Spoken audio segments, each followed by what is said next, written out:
With the NBA season back in action, I wanted to take a look at every single NBA team that's going to be in the playoffs and what their biggest X factor is. And when I say X factor, I mean a player who's going to make the biggest difference depending on how they play. So most teams, their best player isn't going to be the X factor because we know how they're going to play in the playoffs. But maybe it's their second best player in the team. Or sometimes it's just their most streakiest player. There are some players who are just inefficient, inconsistent, and they can drop 35 in one game and have 12 the next. So this, in my opinion, are the top 5 biggest X factors in the NBA for this 2026 postseason. Now, I did want to go over some honorable mentions because they are pretty big X factors, just not in the top 5. And I feel like even if they make a big difference, it's not going to change the ultimate outcome of them coming out as a champion. So the first player I want to start off with is going to be Kristaps Porzingis. We all know what happened with the Warriors this season, where Jimmy Butler fell down and he won't be there for the rest of the season, and it left the Golden State Warriors in a very weird predicament into whether they should sell or just go all in. And the only player they were able to come out with in this trade deadline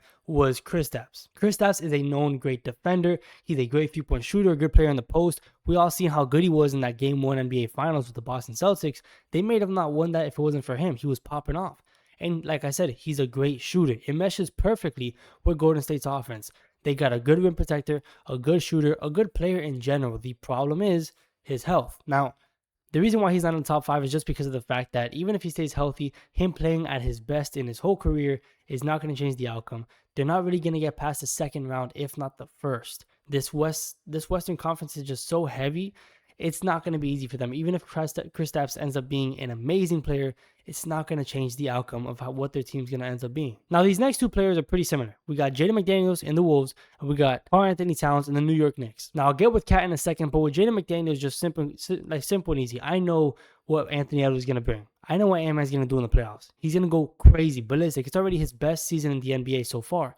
We know what Rudy Gobert and Julius Randle are going to be. Julius Randle, whether he plays amazing or not, to me is not going to change most of the outcomes. But Jaden McDaniels has been a locked-in three-point shooter from the corner. And if in this postseason he stays that way, 42-45% corner three-point shooter, and he creates more off the dribble because of his length and his amazing defense, I feel like that would make the biggest impact in their offense, whether Julius Randle plays good or not. Doesn't make a difference in my opinion. But still, because of how heavy it is in the West, there are other teams that I have playing better than them in the playoffs and just most likely going to come out the Western Conference. And as for Karl-Anthony Towns in the East, even though in my opinion they should have been the best team this season, in the East at least, they're not. And yes, Karl-Anthony Towns is the biggest X factor on that team because he has not been the 40% three-point shooter he has been before. He's just been streaky. I think he's in the mid-30s, and that's just not the same. And it makes a big difference when your team is already so bad on defense. When your 2 best players are on the same court at the same time, they're negative defensively in it. Very bad. So with Cat not hitting his 3-pointers much, it's not going to be easy for them to score in the playoffs. When they struggle in the half court, it's just not the same. But thing is, even if Cat plays so well, they have other holes in their offense. They have other holes in their defense that no matter how good he plays, I don't see them coming out of the East unless their whole team elevates their play. But if not, I just don't see that being that much of a difference. Now, for the real top 5 X factors in this postseason, I'm going to start off with the most obvious ones. Number 1, Wemby. Wemby right now has been spectacular, and the Spurs are second in the West, right behind a historic OKC team. But when it comes to the postseason, I have no worries about him defensively. We all know who he is defensively, what he brings to the table, the amount of impact he has defensively. He's the 99th to 100th percentile when it comes to his defensive impact. And this guy, the only worry I have is how is he going to act when the lights are heavier, brighter, when the fans are louder, when the fouls are harder in the playoffs. Can he still become this amazing offensive juggernaut as well? Is he still going to be scoring? Can he go out there offensively and deal with the harder hits? Because defensively, him hitting hard is going to be better for him and the Spurs. But offensively, if he can't pick up his game, if he can't at least keep this same level of production, I will get worried. They can be a championship team this season so early into their careers because of how good Wemby is and how good that team is in general. De'Aaron Fox being on that team does give me a little bit more like relaxation because I understand that he has more experience, so he knows what it feels like. But Wemby, it's his first time in the playoff atmosphere.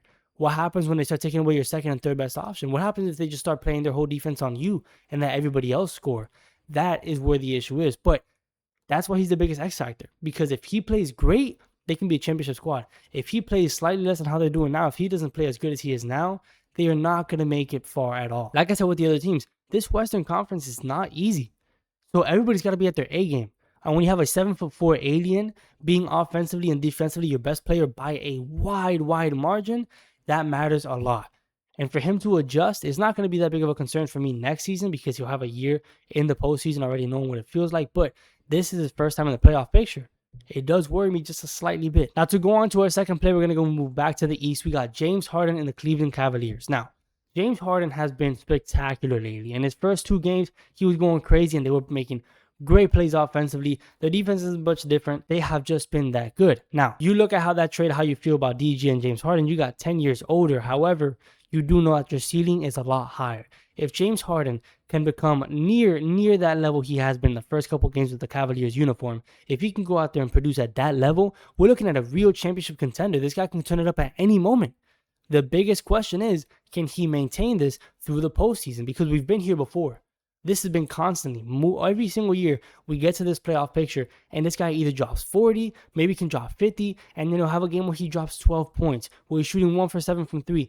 That's the problem. Now, is that better than having Darius Garland? In my opinion, yes, because DG could be injured. DG can be out there and still have a bad game with less of an upside than James Harden. So, if that's the case, I see this as the biggest X factor. I know what Donovan Mitchell's going to do out there. I know what Evan Mobley's going to do out there. He's unfortunately not the player that we all thought he was going to be. But James Harden, that ceiling is high. That ceiling is championship contender. They got Keon Ellis defensively out there too to help guard the perimeter more. They got Dennis Schroeder as another backup point guard.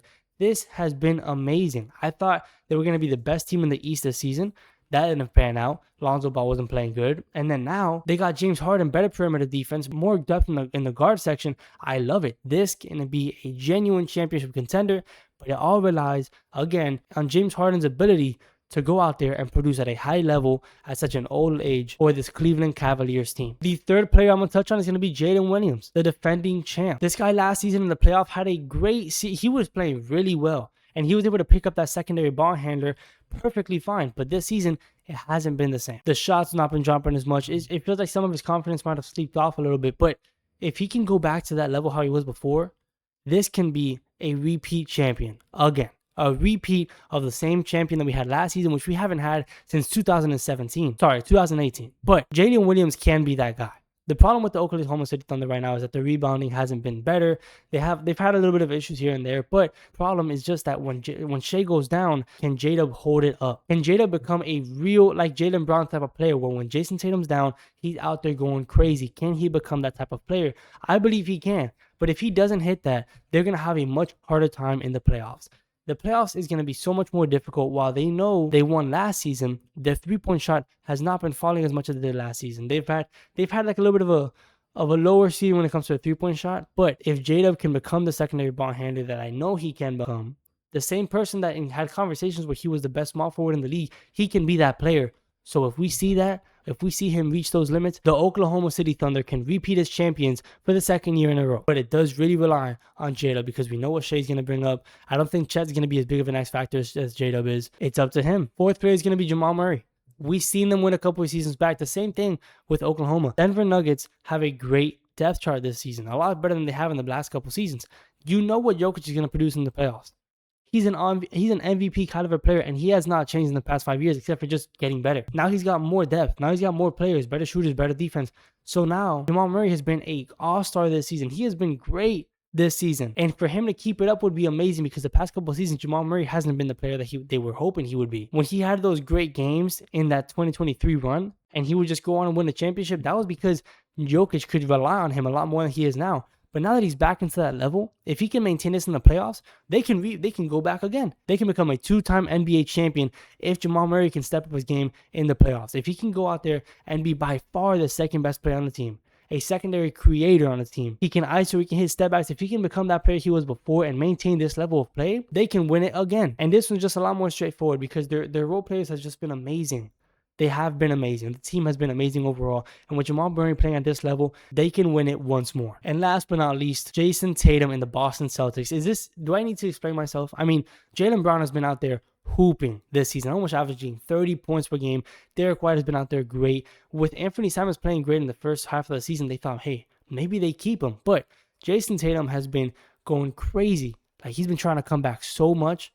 that this guy's right now playing more in the G League, playing like 5-on-5 plays, so he can go out there sooner and play better in the playoffs. Knowing that they traded Anthony Simons and got Vooch, a better center, a guy who can space the floor, kind of like Kristaps did, just not at the same level. So if we have this team in the East playing this good without their superstar player, imagine if when Jason Tatum comes back. Now, does Jason Tatum just automatically go as the second best player because he can't go at 100%? Maybe. In a weaker Eastern Conference, this can become a real playoff push, a real championship push, not just a second round exit. We're looking at like a game 6. They can win it all to go to the finals. Now, can they win it all there? I don't think so. But that does really, really, really heavily rely on if Jason Tatum can become 100% of what he was, 90%, 80%, or if he comes back as just another 50% and it still ends up being Jaylen Brown's team. Who knows? But that is why he is one of the biggest X factors in the NBA. They're doing so great without him. So when he comes back, an all NBA player, a sometimes MVP candidate, he can come out here and make a big, big difference. But all these teams that I just mentioned, their success will rely on not only their role players, but who's going to be able to step it up. The person who has the highest ceiling or can impact the team the most has to be that guy, because they know, the team knows, the player knows, we all know that if they don't play to the level that you'd want them to, they're not going to win the championship. One team's going to come out on top, and if it's not them, it's an L. For some teams like the Spurs, you have more time. For a team like the Cavs, you can't waste that time. You got to make it now, because next season isn't a promise. And it's the same thing for all these other teams. Injuries can happen. You need to make the most of this season. Not tomorrow, not the day after tomorrow, but today. But we're only a couple months away from the playoffs, and I cannot wait to see it happen. Like the video if you enjoyed watching. Comment down below who's your team and what their biggest X factor is, or if I missed any players, because I mean, I might have. Who knows? But I appreciate you guys watching. I'm posting 4 times a week, so I know you want to watch these videos. I mean, we're here constantly making videos. Just watch them with me. So hit the subscribe button. Turn on the notification bell so you can see it happen. I'll see you guys in the next one. Peace.